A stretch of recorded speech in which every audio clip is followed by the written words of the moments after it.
السلام علیکم ورحمۃ اللہ وبرکاتہ۔ الحمدللہ رب العالمین والصلاة والسلام علی اشرف الانبیاء والمرسلین وعلی آلہ واصحابہ اجمعین۔ قال النبی صلی اللہ علیہ وسلم خیرکم من تعلم القرآن وعلمہ، او کما قال صلی اللہ علیہ وسلم۔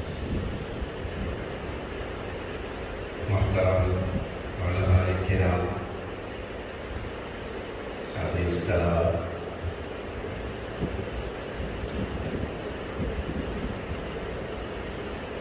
انیس سو 94 میں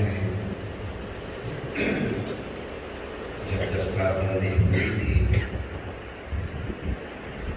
اس وقت حضرت مولانا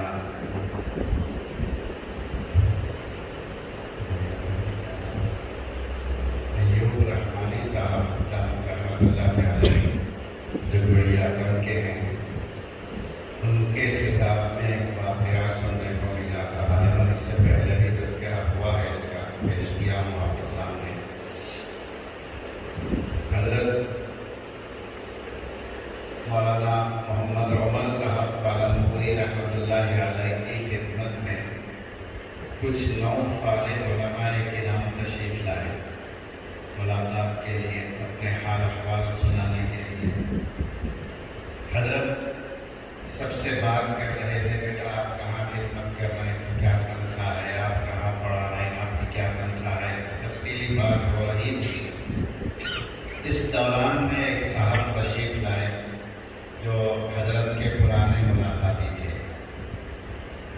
انہوں نے حضرت سے ملاقات کی، آپ کی خدمت میں تشریف فرما ہوئے۔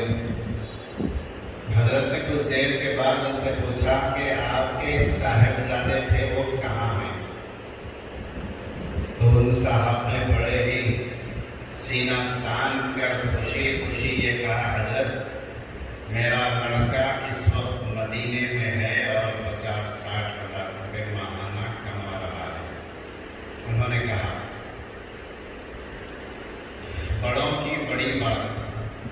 حضرت مولانا محمد عمر صاحب پالنپوری رحمۃ اللہ علیہ اور نو فارغ علماء کرام کی طرف پلٹے، متوجہ ہوئے، اور آپ نے ان سے پوچھا، بیٹا ابھی میں نے ان سے پوچھا آپ کا بیٹا کیا کرتا ہے، تو انہوں نے کہا مدینے میں ہے اور اتنی رقم ماہانہ کما رہا ہے۔ کیا یہ بڑی تنخواہ کا تذکرہ سن کر آپ لوگوں کے منہ میں پانی آ رہا ہے؟ حضرت نے پوچھا ہم سے۔ بچے کچھ بول نہیں پائے، نوفارغین بس حضرت کی بات سنتے رہے۔ تو حضرت نے فرمایا، بیٹا اللہ کا شکر ادا کرو، وہ لڑکا نبیوں کے شہر میں جا کر غلاموں کا کام، لوگوں کی غلامی کر رہا ہے، اور اللہ تعالیٰ آپ کو غلاموں کے شہر میں، ملک میں رکھ کر نبیوں کا آپ سے کام لے رہا ہے۔ خدمت یہ بہت بہت بہت بڑی چیز ہے، جتنی بھی ہو۔ حضرت کبیر شریعت رحمۃ اللہ علیہ فرمایا کرتے تھے کہ ابتدائی کتابیں بھی اگر پڑھانے کو مل جائیں، یہ بھی سعادت ہے کہ یہ بنیاد ہے، اور بنیاد سے ہی آگے کی ترقی ہوتی ہے۔ بہرحال عمومی طور پر آج کا جو مزاج بنا ہوا ہے کہ دینی لائن میں کام کر رہے ہیں تو کیا کریں گے، کیا کھائیں گے، کیا پئیں گے، بالکل مختصر زندگی ہو جاتی، محدود زندگی ہو جاتی، کچھ نہیں ہوتا۔ ہمیں بارگاہ رسالت مآب صلی اللہ علیہ وسلم سے سند حاصل ہے، خیرکم من تعلم القرآن وعلمہ۔ خیرکم پیارے آقا فرمانے کے بعد دنیا لاکھ کہے، ہم خیرکم میں ہی شامل رہیں گے انشاءاللہ۔ اس لیے اس لائن کو کبھی بھی چھوڑنا نہیں۔ کسی بھی خدمت کے ساتھ یا اس خدمت کے ساتھ کوئی اور خدمت ہو وہ بھی ٹھیک ہے، یا کسی اور خدمت کے ساتھ کچھ تو کچھ ہو، اس لائن سے جڑے رہنا ہمارے لیے باعث سعادت ہے۔